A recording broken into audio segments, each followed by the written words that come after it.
Right, hello guys. Well, it looks like my my season's starting.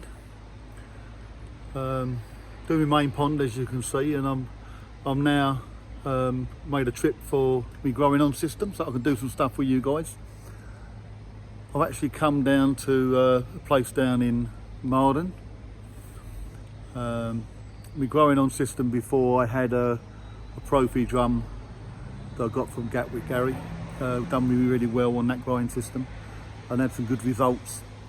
But what I've done this time, I was going to possibly a Wazi, possibly another Profi, but in the end I decided that I would give I'll give the Burtons guys a shout. So what I've done is I've come down to their main place, which is down towards Tunbridge. Not that far, but as you can see, if I turn round, you can see, look, see how big it is, look. It's a massive place. So I'm going to just go in here and find Andrew, because Andrew's looking after me, and Paul's helped out as well. I don't know where we've got to press a button here, is it? A button, or just go in? But as you can see, here we are, look, see, Burtons. I think a lot of people think, this is round the wrong way, I think. I think a lot of people think it's a small place, but obviously it's not. So we'll have a look inside and then see how we get on, and hopefully I can pick up me drum that Andrew and Paul sorted out for me. Time you've seen eXtremeProKoi mask video. Oh, look, the man himself, look, Hi, Mr. Joe. all in green. How are we doing? Not too bad. So this is the Burton's place. Yes. Good to see you, young man. How are you doing? We're going to keep our social distancing going. Yeah.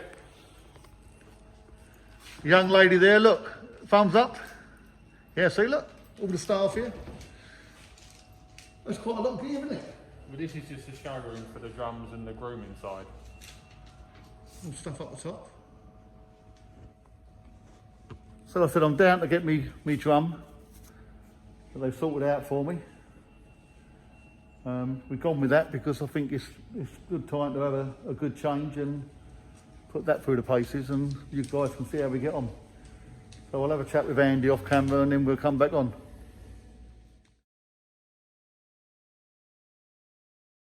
Okay, let's have a look at these drums then. So Andrew's going to talk us through some of these drums that they do, different types. We're just discussing, it's not so much of the pond size, it's really the flow rates that they can do. So carry on, Andrew, you can go through the first one, which is the model number of this one. So this is a BB300 Combi. Yeah. Probably our most popular filter at the moment. It's quite new as well. It's only been out this year. I think February we released it. It's got a 300 drum, which can take up to 35,000 litres an hour. And the bio tank, up to about 100 litres of fluidised media. We have with these, yeah. And this was purely because one customer said, well, I want to put matting in it. Not really our kind of thing, but that's what we wanted to do. So it's an option. You can put a weir in it, put a bit of matting in it, or solid media. Stainless steel. Sorry? Stainless steel. Yeah, this is we've had this in development for probably about 8 months now. But I would say the last 4 or 5 months, it's on every drum, and every drum now manufacturer's got this stainless gear in it. I had no problems. We used to have a polyprop gear on this side and a stainless on the here, which there's no issues with it really, but if people are starting to overload it or not running it properly, it can upset it. So this is never going to go. It's nice and... No, it looks good, doesn't it? Yeah, more robust, and actually easier to manufacture than the polypropylene. Oh, right, okay. And then the next one? So this is the largest one we do. It's a TF1000, take up to 110,000 litres of water an hour. It has 6 inlets, 3 on this side, 3 on the back, and it has 4 outlets, 2 on either side. It's got a washer down the chute as well, hasn't it? Yeah, so this is a unique feature of this one. The TF range, they're tube filters, not drum filters. Yeah. So most drum filters have an opening at the front. This also has the opening at the back. Okay. So because of that, we can get to the back of the waste chute. So what we do is, because it's quite a long waste chute, we put a couple of jets with a 40-degree angle nozzle. That's a good idea. And it actually sprays the water down the drum chute as well. Okay. There's 14 tips in here, so it's quite a bit of water going out. Yeah. Obviously it's a large drum, so it will be. But it just helps any kind of extra bits sitting. No, it looks clean. It looks clean, doesn't it, and neat. Yeah, so this one, because of the size of it, and obviously it's quite a big drum to turn, we had to upgrade the drive shaft. Okay, yeah. Thicker one. Yeah, just so it doesn't, so we don't get any twist on it. Okay, and then we go on to this one here. This is a 300, so the one you just seen. Yeah. This is the kind of standalone, quite a popular unit. But since we brought out the combi, we don't sell as many of these, so there's maybe a new idea on this one at some point soon. But this is quite a nice, neat 35,000 litres an hour drum. Quite nice. I think it's a bit like the drum I had on the growing on system, but a little bit bigger. But it does look. When I say clean and clinical, it's very tidy. Yeah, so we've pretty much 90% of the bits you see on these drums, they're manufactured here. This click we make, this hex bar is turned on our routers. This gear is made here on our laser. Pretty much a fair percentage. And then that's all your control unit? Yeah, so this is the standard control unit. This comes with every drum unit. That's all manufactured here. And we're saying as long as the door's shut tight, it's not an issue being outside. As long as you close it, it's weatherproof. And you said about the free, you got the free inlets and the free outlets? Yeah, so this is a standard drum, a BD drum, 3 inlets, and that's your waste. And on the back, you can see the 3 outlets. Yeah. But you're saying that's a standard feature on all your drums? On all the drums other than the TF, we're on the TF. It has the 3 inlets at the front, and then these turn into inlets at the back. And then we have outlets, 2 on this side, 2 on the other side. Oh, right, okay. Because the problem is, where it's the size of the screen, from 3 inlets, you just can't get enough water into it. So the thing what holds it back is the pipework. Yeah. So with 6 inlets, it covers it more than enough. That's good. And now we're going to go around and see the one that I'm getting for me growing on system to do all these competitions. So here we are, look. Very neat. Andy's already showed me some of it. So this is the BD 150, so the same as the 300 we just seen, just a bit of a smaller scale. This will take up to 15,000 litres an hour, which for what Joe's doing is more than enough. And obviously the bio tank's a bit smaller, but again you can get probably 60 litres of media, maybe plus in there, depending on what you're doing with it. And again, it's got the optional divide, but I think Joe's opted not to put it because he's obviously going to use fluidised media. Yeah, and then you've got the free going. Yeah, we've got the 3 inlets, we've got the 1 outlet. Joe's opted for the UV, so this is just a travel plug. So the UV sits inside here.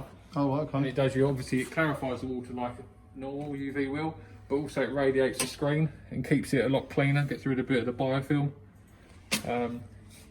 Where our seal's on the outside, we're not worried about the UV deteriorating anything.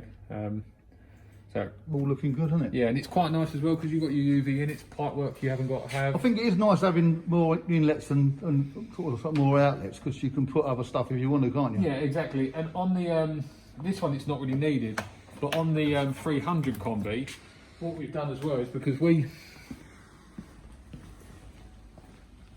got side outlets on these. Yeah. Because if you're putting 35,000 litres an hour through that drum, you don't want to put 35,000 litres an hour through 100 litres of fluidised media. That's true, yeah. So you'd probably put 10 through there, and maybe you'd nick 15 or 20 through the side. Yeah, so you can take this off, go back to the pond or over a shower, whatever suits. So there's, and again, we put one on each side because whatever side we put it on would be wrong. You can do it, yeah. And then going back to on the control unit, I've gone for an upgrade on my one of the switching for your UVs and your pumps. So we offer an upgrade where you can have it, instead of wiring it in yourself, you can have it on a socket panel.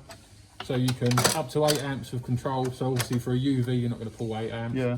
But if you put 2 flow friends on here, which if you put in 2 flow friends through that, you've got a problem anyway. But you can put pumps up there up to 8 amps. And then the idea with this is if you take the lid off, it will kill the UV straight away, so you won't get radiated.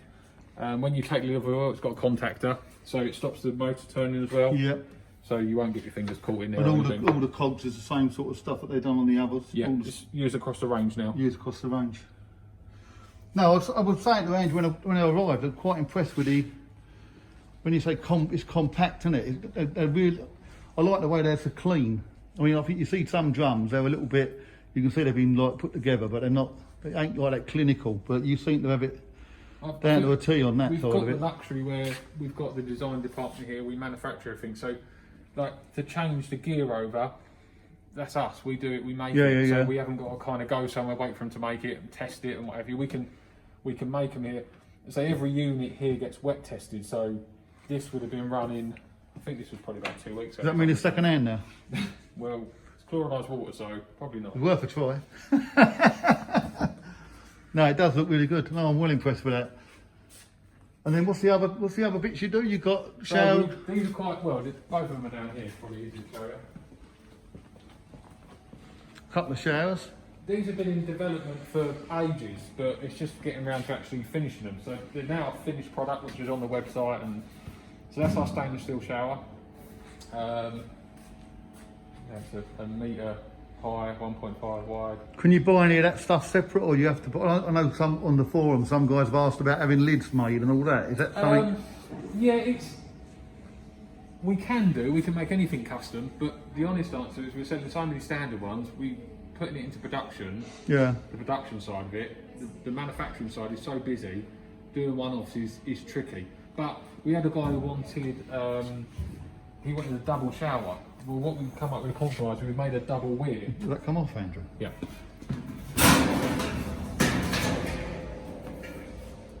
So we've made one of these where it actually, the actual tray at the bottom is a thicker material but twice the size, so we can actually put 2 standard showers and bolt them onto one weir. Oh, right, yeah. So yeah. it's a bit more versatile. I think that's a problem I've got on one of mine. Yeah. So this is our. I think the lids are good, though, isn't it? Yeah. Yeah, this is our polyprop shower. We've obviously loads of people are doing these and loads of ideas, but this is all manufactured here. The idea is a little bit different to maybe some others. We've put the spray bar allowance in the lid, where a lot of them you find it in the top. Yeah. Well, you lose a bit of media from that. Yeah, so true, we've kind of gone with the idea of put it in the lid, and you've actually got 3 full. Again, with this one the same. You've got 3 full. And that sits inside, doesn't it? So the water would go down on the inside anyway. Yeah. So it sits in. Nice and neat, really, it is. Get it right, Andrew. Oh, it is. No, So good. yeah, so that's again, it's something we've had in planning for ages, but it's just getting time to finish these things. But yeah, really popular products they are. And what was the other things? Did you say you had? Did you do separate bio tanks or? Yeah, so this is our standard bio. This is the middle one in the size. This is 1200 long. I think it's up to 250 litres of media in here. The biggest one we do is 1.5 metres long. You can go up to 350 litres of media. We only have one inlet and one outlet. Right. For the reason being that if you're putting more water through it than that, you're not getting the contact time with the media. Yeah, I agree. We've benched the bottom, which is maybe a bit unique to others. We've got the process here, we can actually fold the material nicely. Where you put the air in the bottom, it tumbles really well with that kind of fluted bottom. We've got full size baffle plates on the front and back. So this is the middle size one. The next one up does up to 350 litres of media. So do you do anything smaller than that? We do the next size down, which is a metre, and we're developing a shorter one. The problem is when we go much less, we can't put the fluted bottom in. Right, So- yeah. You lose it, didn't you? Yeah, so you lose the fluidisation, which is fine, but you just can't. It's kind of making something right and just making it for the sake of it. No, it's good. Let me get the camera around. Look. Anyway, so yeah, so that's me. That's a little bit of a look into Burton Aquatic Systems and know what they're doing, which is really interesting. And when I start doing my video and me growing on stuff, we can see how the drum's doing. You can give your feedback, and if anyone wants to get any of this equipment, give Andrew a ring or Paul down at Burton's, and they'll be happy to. You've got a website, haven't you? Yeah. You've got a Facebook one. Yeah. So you've got a Facebook one you can go on to as well. So as I say, you're going to see a lot of it this year. Well, you probably see a lot of it in the future anyway. But I've got a couple of things going on with some of the dealers. I was talking to a Japanese dealer today, and he's happy to do something with the growing on and getting some fish. So I'm sure as a sort of like a forum, as a group of people and hobbyists, we can really move forward on this and hopefully move forward with Burtons, because as I say, they are doing some cracking gear. So anyway, lads, it's a goodbye from me. and a goodbye from Andrew. Right, mate. And we'll look forward to speaking to you later and seeing how things go. And then hopefully next year we can get a little visit down here if the old dreaded COVID's gone. And some of you guys can come down and have a little look and have an open day and see what they do. It'd be nice to show. We've kind of kept under the radar a bit the last few years, but we manufacture so much here, and the place is so. I've been in the trade for a long time, and I didn't really realise how big and how much we do here. Yeah. But yeah, it'd be nice to kind of show. We've started putting a few pictures out there of what we do, our assembly, our manufacturing plant, and what have you. But I think you've got to, if you walk It's around. not until you come down here. That picture that I took earlier on, it shows you the size of it, and that's only part of it, really. I mean, you've got all the upstairs, loads of stuff, loads of anything you need. You can come down or give Andrew and that a ring at Burton's Aquatic Systems. So thanks for that, Andrew. And the number is 01622 834 330. www.burtonaquatics.com. Over and out.